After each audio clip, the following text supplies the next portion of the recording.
Well, happy Tuesday and welcome to VA Careers Live. My name is Mike Owens and I'm a human resources specialist for the Veterans Health Administration, as well as your host for our weekly segment, Talk About It Tuesday. If you're joining us for the first time, I just want to let you know that we are here every Tuesday at 12 noon Eastern Time.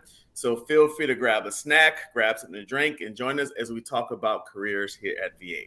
Now, again, if you're whether you're tuning in for the first time or you've been watching us for the last 2.5 years, you know that we always want you to be part of this broadcast. So feel free to leave any questions and comments in the comment section. Our team and I will go through those questions and comments throughout the day to make sure that all your questions are answered and all your comments are addressed. And at the end of today's broadcast, I'll be able to answer a few questions live. So if you have anything you would like me to answer on today's broadcast, just put those in the comment section. And I'll be sure to see if we can have enough time to get through a lot of those questions. So again, I will be answering a few questions live on today's broadcast. So if you have any questions you would like me to answer here on this program, if your question is submitted and it's not answered today, we'll be sure to get through those through the rest of the week. And we want you to share our broadcast. We all know someone who wants to work here at VA. So we want to make sure that information gets out to everyone. So please hit the share button. We have a special hashtag that is associated with this broadcast. That's hashtag work at VA. Again, hashtag work at VA. Or you can use hashtag VA careers, whichever one suits your fancy. So with that, we're going to go. Before we get into today's broadcast, we all know that this week is Thanksgiving week. And one of the things I want to start off with this week, we know one of the things outside of giving thanks for our family and friends and everything around us, the next best thing about Thanksgiving is the great food that most of us will partake in on later this week. So with that question, with that scenario, I want to ask you, what is your favorite Thanksgiving dish? Again, go ahead and put that in the comment section. Again, what is your favorite Thanksgiving dish? And I think I will start off with mine. I am a very simple man, and I will say that my favorite Thanksgiving dish is ham. I know you're all out there laughing at me. Yes, I don't eat ham that much, but I do love it on Thanksgiving Day. So I know most people like turkey, or you may like it. There's different ways to make turkey. You can smoke it, you can bake it. Here in the South, you can fry it. There's a lot of different ways that you can make turkey. There's a lot of different dishes out there. Desserts. I like every dessert, so I won't even try to pick one. But my favorite Thanksgiving dish, I would say, is ham. So please, in the comment section, please let me know what your favorite Thanksgiving dish is. And I'm looking forward to seeing those once this broadcast is over. So with that, we're going to talk about cover letters. All right. Some of the do's and don'ts of cover letters. I would say that a cover letter is probably one of the most important parts of an application, especially here at VA, because a cover letter, what it does, it is just a general synopsis of what you put in your resume.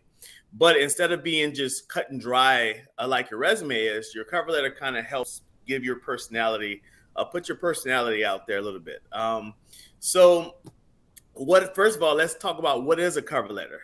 A cover letter is a document that you send with your resume, but that document provides additional information about your skills and experiences related to the job that you're applying for. So again, your cover letter allows you to specifically talk about your skills and experiences that are related to the position that you're applying for at that moment. So again, don't put anything in your cover letter that's not related to the job or the vacancy that you're applying for right there. All right. A cover letter normally includes 3 to 4 paragraphs that highlights your skills, experience, and achievements in relation to the position that you're applying for. So you see the key language in this. It's saying specifically for the application or the job that you are applying for. All right. So what is the purpose of a cover letter? Why would you, if you figure you have the latest and greatest resume, why would you add a cover letter to your application? So one of the reasons is that your cover letter allows you to explain more in detail, explain your resume in more in detail, and it is a first impression of you to the hiring manager. Sometimes bosses or HR managers here at the VA They use cover letters to help narrow down the applicant pool. As I mentioned in previous broadcasts, that for every vacancy that we have here at VA, there's probably over, if that vacancy is open for at least a week, there's over 100 applicants that apply. And the longer the vacancy is open, sometimes we have vacancies open for 2 weeks, sometimes we have vacancies open for 3 weeks and it's open for a month. And depending on the job title, you can get anywhere between 100 and 400 applications. I remember a couple of months ago, we put out a job vacancy for the HR Star program. And I would say within a couple of weeks, we had over 4,000 candidates. So a cover letter can help, it can help bring down the numbers of candidates in the applicant pool. And then some managers, hiring managers here or in other federal agencies,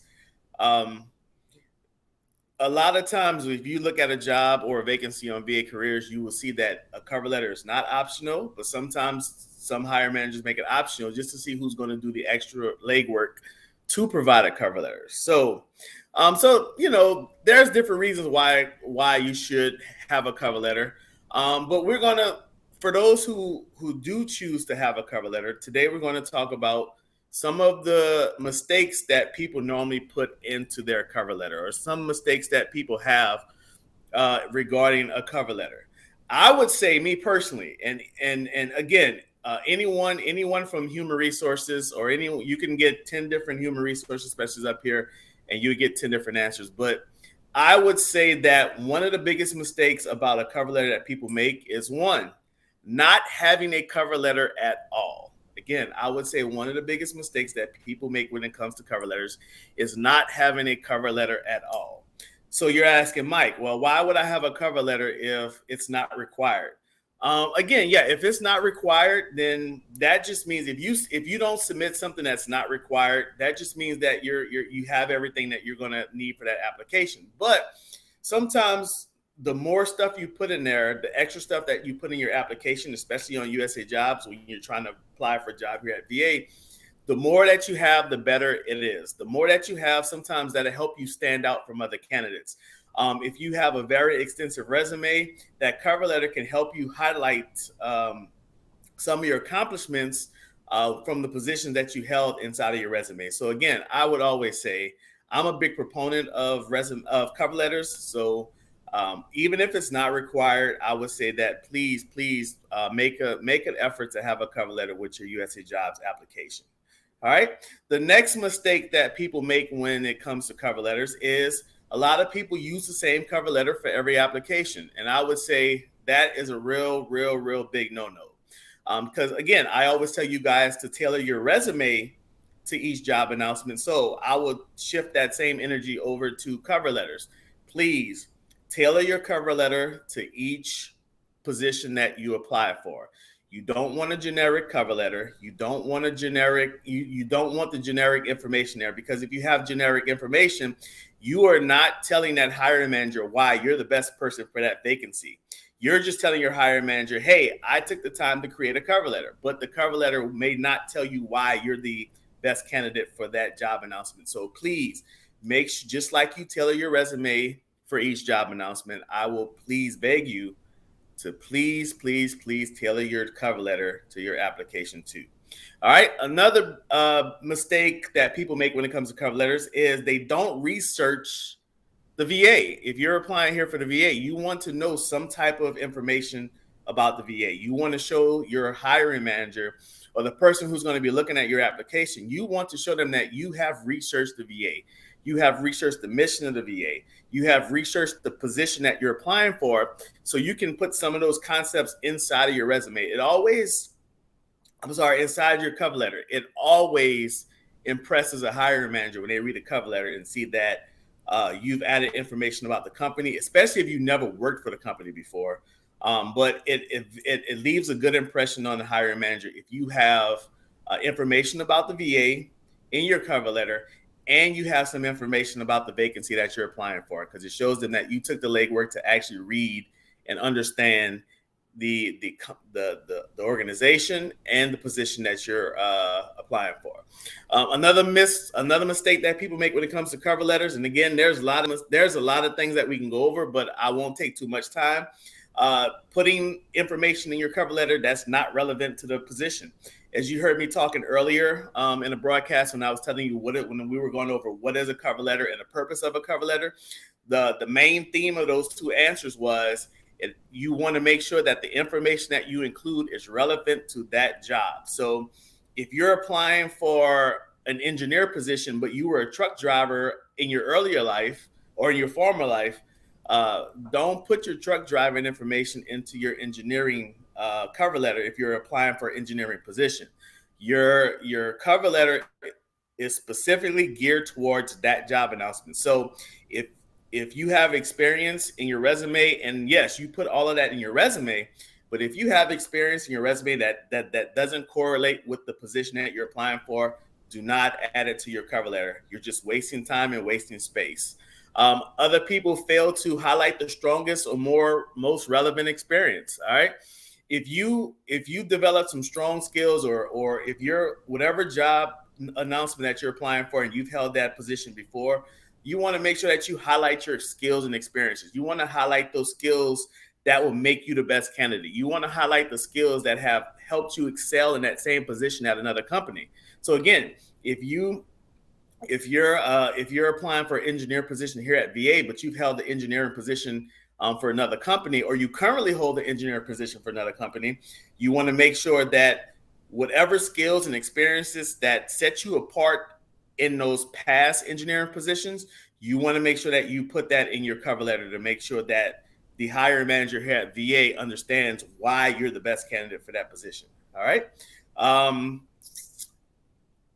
I would say don't, use keywords, use key language. Again, we talk about your resume.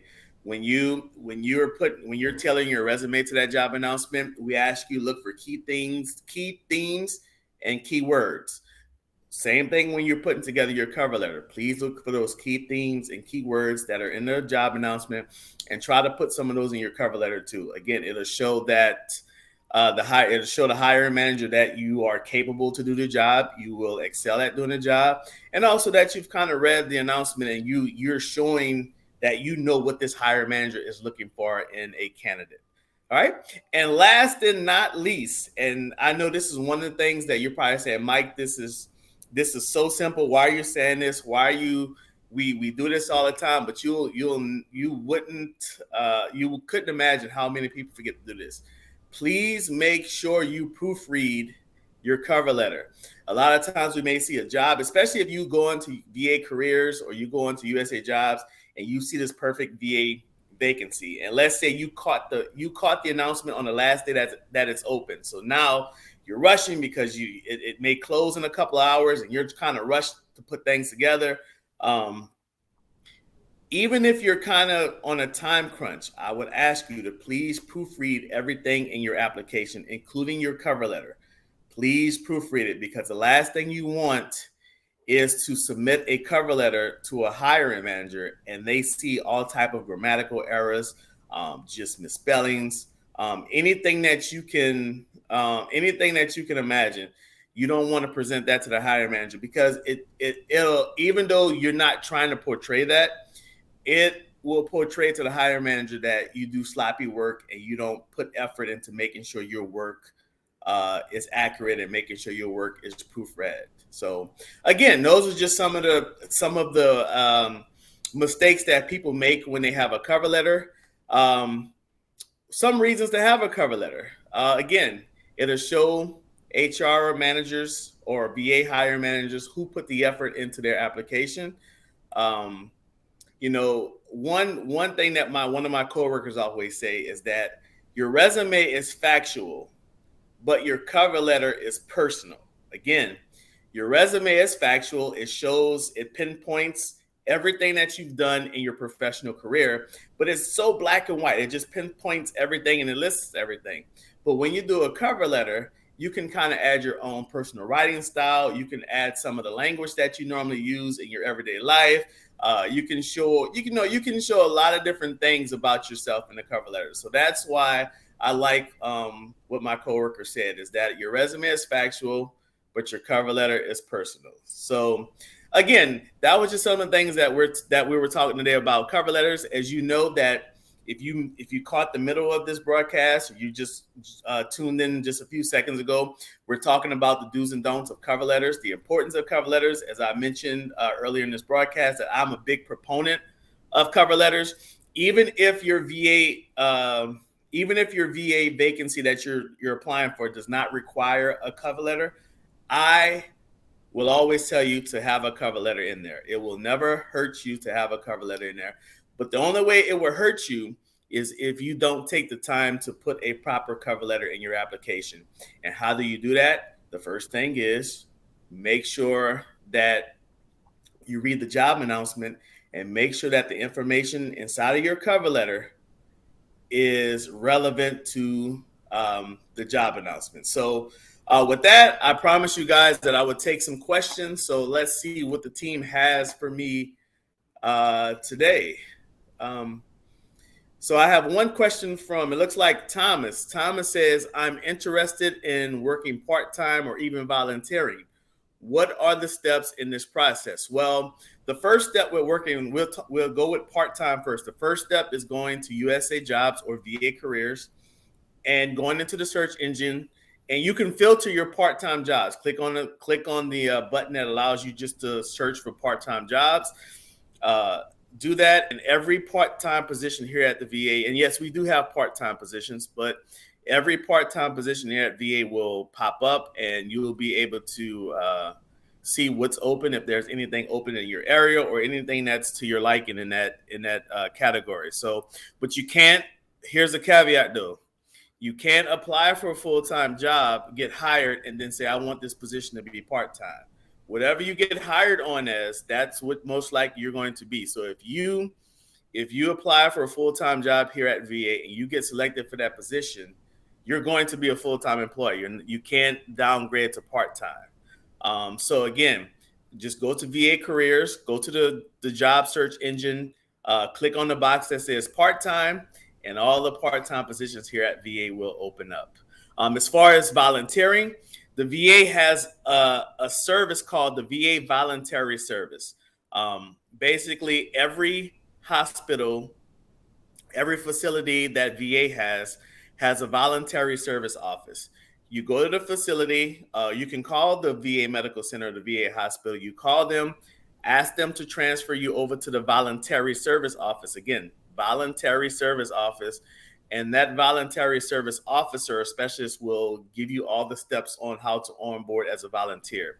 It's a very strenuous process, even as a volunteer. It's not quite as extensive as coming on as an employee, but you still go through some of the things that you will go through as an employee. When you onboard as a volunteer, you're going to get a background check done on you. You're going to have to go through an orientation. You're going to have to go through a lot of things that employees go through.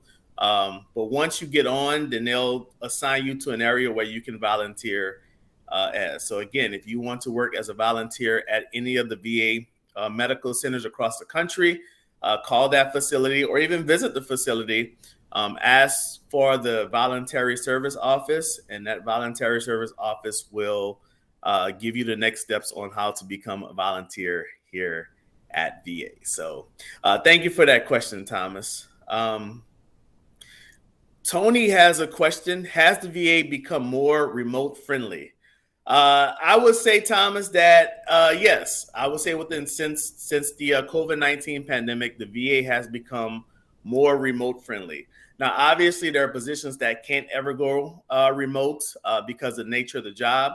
But you will see that the VA, especially if you go onto the search engine at VA Careers, you'll see that there are a lot more remote positions. Some of them are totally remote, or you may have hybrid positions, which means you kind of split time up between your working at an office in your facility and working at home. So yes, it has become a little bit more remote friendly. Again, there are some positions that will never be remote or will never be hybrid because of the nature of the position. But yes, VA does offer a few more remote positions than it did before the COVID-19 pandemic. And how do you find out which position is remote? Again, you can go on to VA Careers and USA Jobs, and there's actually a filter option where you can click on remote, and it'll show you all the positions that are remote within the VA. So, thank you for your question. Thank you for your question, Tony. Let's see what else we have here. Let's see.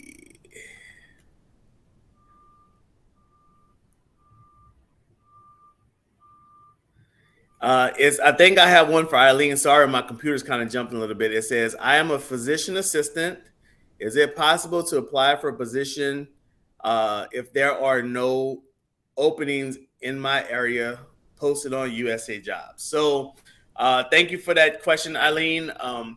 I would say for most of the time for you to most of the time if there's a position open at VA, you will find it on usajobs.gov. Now there are some provider positions like nursing and physicians. I'm not sure about physician assistants, but there are some positions that may not necessarily be put on USA Jobs because there are positions where that fall under other hiring authorities. The best thing I would ask you to do is whatever facility you want to work at, Eileen, call that facility, call that human resources office at that facility, and ask them if there are any physician assistant positions open at that facility. So again, because of some different hiring authorities that we have for particular positions, yes, there will be some positions that may not be on USA Jobs. There's not many; they fall into very small categories. But if you're looking for a physician assistant position, and I would just say call that facility wherever you live at or whatever facility you want to work at. Call that VA facility, ask for the human resources office, and ask if there are any positions that you are looking for, and they can help you out with that. So the basic thing is it's as simple as a phone call. Just give them a call and say, hey, I'm looking for this type of position. Do you have it available? And they'll be able to assist you in that. All right. So let's see. I think I have time for one more. Let's see.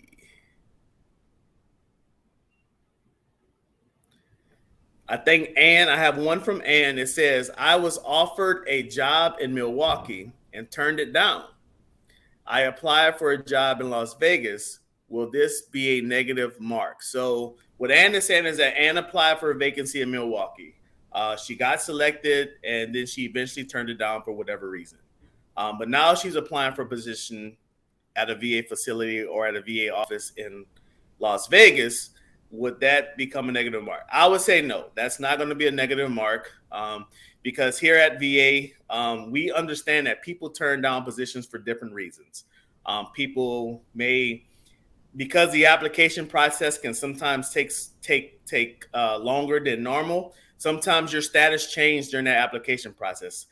Maybe you found out that you have to move, or maybe you have a spouse that's getting stationed somewhere else, or just anything can come up to cause a candidate that was selected for a position to turn it down. So we understand that, but yeah, it won't hurt you when it comes to your Las Vegas vacancy or your application in Las Vegas. So no, and it won't hurt you because again, here at VA, we do understand that sometimes the lives of an applicant can change during the application process, and we understand that applicants do turn down positions for different reasons because of things that are going on in their lives. So no, but thank you for that answer, Ann. So, but that's all the time that I have for today. Again, thank you for watching. If you missed anything in today's broadcast, we'll always have this broadcast on our LinkedIn page, the Department of Veterans Affairs LinkedIn page. So always come back, tune in, and be able to watch the broadcast in entirety. So before I leave today, as I mentioned earlier today, this is Thanksgiving week. And I just want to take the time to thank all of our viewers and all of my great staff that helps with this broadcast.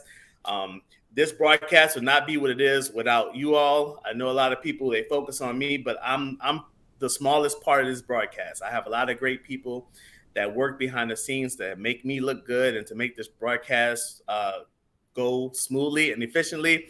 And again, this broadcast would be nothing without the viewers. You guys are the ones that tune in on a weekly basis. You're the ones that help us keep rolling, and you're the ones that help us get this information out to as many people as possible. So I just want to say happy Thanksgiving. That I am very thankful and grateful for all of you, and I hope that you continue to watch us on a weekly basis. And with that, thank you for watching. My name is Mike Owens with the Veterans Health Administration, and I look forward to seeing you all on next week. Happy Thanksgiving and have a great week.